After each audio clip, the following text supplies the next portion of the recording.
안녕하십니까. 일일한 찬석훈입니다. 2020년 7월 23일 목요일 미국 증시 마감 시황과 특징 종목입니다.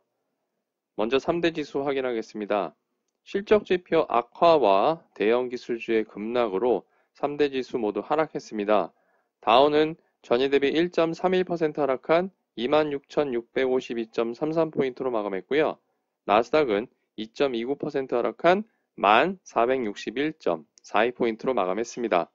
S&P 500도 전일 대비 1.23% 하락한 3,235.66포인트로 마감했습니다.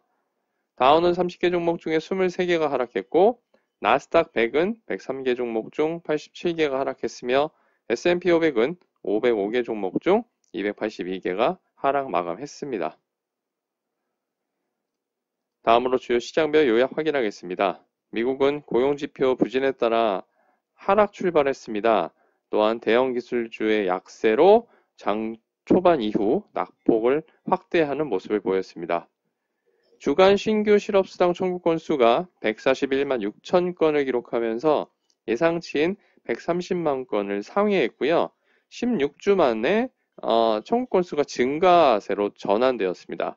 이에 따라 시장에 부정적인 영향을 미쳤고요.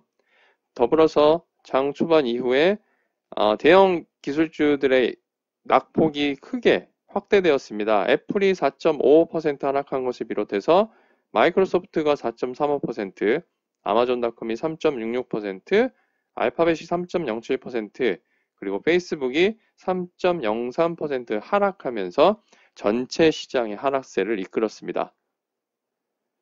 이런 와중에 미중 간의 갈등도 고조되는 양상입니다. 트럼프 대통령은 휴스턴 주재 중국 총영사관 폐쇄에 이어서 다른 영사관에 대한 폐쇄 가능성을 경고하고 나섰고요. 중국은 홍콩 주재 미국 영사관의 폐쇄를 고려하는 것으로 일부 알려지는 등 강경 대응 모습이 조금씩 나타나고 있습니다. 또한 월스트리트 저널은 오늘 예정되어 있는 폼페이오 국무장관의 연설에서 중국의 정권 교체의 필요성을 언급할 것이라고 보도했습니다. 상당히 파장이 예상되는 상황이고요. 또한 미국 정치권의 추가 부양책에 대한 합의는 여전히 불확실한 것으로 나타나고 있습니다. 8월 휴회 전에 어떤 가시적인 성과를 내야 할 텐데 빠르면 다음 주 중에 큰 그림이 나오지 않는다면 추가 부양책에 대한 불확실성은 더 커질 것으로 예상이 됩니다. 코로나19 확산세도 진정되는 기미가 보이지 않습니다. 존스홉킨스 대학 집계에 따르면 누적 확진자 수가 400만 명을 넘어섰다고 하고요. 또한 보름 만에 100만 명이나 증가하는 양상입니다. 6월 경기 선행지수는 전월 대비 2% 올랐습니다. 하지만 예상치인 2.1%보다는 낮은 수치를 기록했고요. 제이 클레이톤 미국 증권거래위원회 회장이 최근 개인 투자자들의 상당한 자금이 단기 트레이딩으로 유입되는 것에 대해서 우려할 만한 상황이라고 언급했습니다. 유가는 고용지표 부진과 미중 갈등이 고조됨에 따라 서부 텍사스산 원유 기준으로 전일 대비 2% 하락한 41.07달러를 기록했고요. 금 가격은 미중 갈등 고조와 함께 달러 약세가 지속되면서 8월물이 전일 대비 1.3% 상승한 1,890달러를 기록했습니다. 유럽과 아시아의 경우는 유럽이 미국 경제 침체 우려와 부양책 기대에 혼조세를 보인 반면에 아시아도 마찬가지네요. 미중 갈등에 따라서 혼조세를 보였습니다. 독일 낙스 지수는 전일 대비 0.02% 하락했고 영국 FTSE 100 지수는 0.07% 상승했으며 프랑스 CAC 40 지수는 또 반대로 0.07% 하락했습니다. 중국의 상하이 종합지수가 0.24% 하락했고 홍콩 항생지수는 0.82% 상승했습니다. 그리고 일본 시장은 어제 휴장했습니다. 이어서 섹터 현황 및 특징 종목 확인하겠습니다. 섹터의 경우 3개 섹터가 상승했고 8개 섹터가 하락했는데요. 필수 소비재가 0.18% 상승하면서 가장 높은 상승률을 기록했고 다음으로 금융이 역시 0.18% 상승했습니다. 반면 IT는 2.63% 하락하면서 가장 부진한 수익률을 보였고요. 이어서 자유소비재가 마이너스 2.03%를 기록했습니다. S&P 500 중 상위 10개 종목 현황을 살펴보면 가전업체인 월풀이 가장 높은 상승률을 기록했습니다. 다음으로 생명보험업체인 글로브라이프, 초콜릿 업체인 허쉬, 조사연구 및 컨설팅 업체인 에키팩스, 지역은행 업체인 허닝턴 뱅크쉐어즈, 디지털 스토리지 업체인 웨스턴 디지털, 항공운송 업체인 유나이티드 에어라인스 홀딩스, 회사 유니폼 업체인 신타스, 주택건설 업체인 폴트그룹, 그리고 스포츠웨어 업체인 언더아머가 상위 10개 종목에 랭크되었습니다. 반면에 S&P 500 하위 10개 종목 현황을 살펴보면 원격 소프트웨어 업체인 시트릭스 시스템즈가 가장 부진한 수익률을 보였고요. 이어서 건물 잠금 장치 업체인 엘레지언, 치아 교정 장치 업체인 얼라인 테크놀로지, 패스트푸드 레스토랑 업체인 치폴레 멕시칸 그릴, IT 업체인 애플, 항공 방산 업체인 텔레다인 테크놀로지, 소프트웨어 업체인 마이크로소프트, 카지노 업체인 라스베가스 샌즈, 사무실 리치인 SL 그린 리얼티, 그리고 전자상거래 업체인 아마존닷컴이 하위 10개 종목에 랭크되었습니다. 그럼 이제 특징 종목 확인할 텐데요. 먼저 S&P 500 중 가장 높은 상승률을 기록한 가전업체인 월풀은 전일 대비 7.99% 상승했습니다.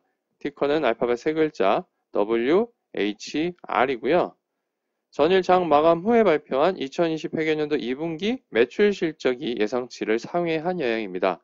전년 동기 대비 매출은 22.2% 감소했고 EPS는 46.4% 감소했습니다. 하지만 이제 예상치보다 실적이 긍정적인 모습을 보이면서 주가는 상승했고요. 최근 수요가 개선되는 모습을 나타내고 있다고 밝혔습니다. 또한 연간 가이던스도 소폭 상향 조정했습니다. 애프터마켓에서는 0.04% 하락 중입니다. 반면에 S&P 500 중 가장 부진한 수익률을 기록한 원격 소프트웨어 업체인 시트릭스 시스템즈는 전일 대비 12.93% 하락했습니다. 티커는 알파벳 네 글자 CTXS이고요. 장 시작 전에 발표한 2020 회계연도 2분기 실적이 전망치를 상회했습니다. 전년 동기 대비 매출은 6.7%, 그리고 EPS는 26.3% 증가했는데요. 시장 기대보다 부진하다는 반응에 주가는 큰 폭의 하락세를 보였습니다. 애프터마켓에서는 0.39% 상승 중입니다. 다음으로 소셜미디어 업체인 트위터가 전일 대비 4.06% 상승했습니다. 티커는 알파벳 네 글자 TWTR이고요. 장 시작 전에 발표한 2020 회계연도 2분기 실적이 예상치를 하회했습니다. 전년 동기 대비 매출은 18.7% 감소했고 EPS는 97.5% 감소했습니다. 광고가 23% 감소한 영향인데요. 반면에 수익 창출이 가능한 1일 활성 이용자 수가 34% 증가한 1억 8,600만 명으로 나타나면서 주가는 상당폭 상승세를 기록했습니다. 애프터마켓에서는 0.36% 하락 중이고요. 이어서 소프트웨어 업체인 마이크로소프트가 전일 대비 4.35% 하락했습니다. 티커는 알파벳 네 글자 MSFT이고요. 전일 장 마감 후 발표한 2020 회계연도 4분기 실적이 전망치를 상회했습니다. 전년 동기 대비 매출은 12.8% 증가했고 EPS는 14.6% 감소했습니다. 하지만 링크드인의 부진이 부각되었고 2021 회계연도 1분기 가이던스가 전망치를 하회하면서 주가는 약세를 보였습니다. 오펜하이머가 동사의 투자 의견을 시장 수익률을 하향한 것도 영향을 미친 것으로 보입니다. 애프터마켓에서도 0.07% 하락 중이고요.